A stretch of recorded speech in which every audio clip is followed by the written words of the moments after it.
Yurdumuzun Yaşar Simfonika Orkestrinin ve Birleşen Çağlar Horunun parahatçılık sadı, dostluk doğunluk sadı atlı Aydım Sadı Festivali ulu davara şatlık şoğunu veseniye. Yurdumuzun dörlü künçöklerinin yaş dekinleri bir yere cemlen festival, dörüdücülügün yaş dekinlerin yüze çıkmanın yoluna kay, mühüm edimi uğurlup sunutun birleştirici gücünü yeni bir yolu tasdikladı.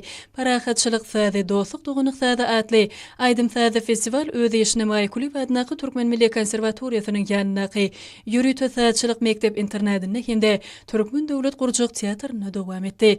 Değişli bölümlerde kurulan doğuşuklar, ösüşlerin belentliklerine taraf önemli kadam uruyan yurdumuzun yeten derecesinin, zahmet suyur halkımızın kazanyan üstünlüklerinin ve Bahtiyar Yaşar'ın dörücülük ilhamının öz buluşlu beyanı uğurlu, mehrivan vatanımıza olan ehli halk suygusunu özünü cemleyen Aydım Sadı Festival onu katnaşçılarda ruh velentlik duygusunu dörüdüye.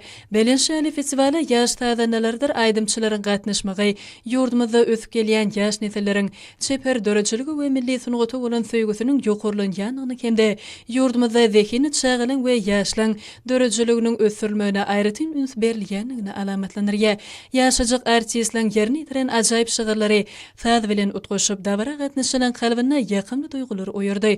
Onların ustadlık bilen yerini itiren çıkışlarını Bahtiyar Çağılın bekan hükmünü ikrar edilen yurdumuzda yaş nesilleri hakkında devlet derecesinde edilyen alıda yaş artistlerin zekinlerini açık görkezmekleri uğruna dördülyen yokur dereceli mümkünçülükler öz beyanı tapdı.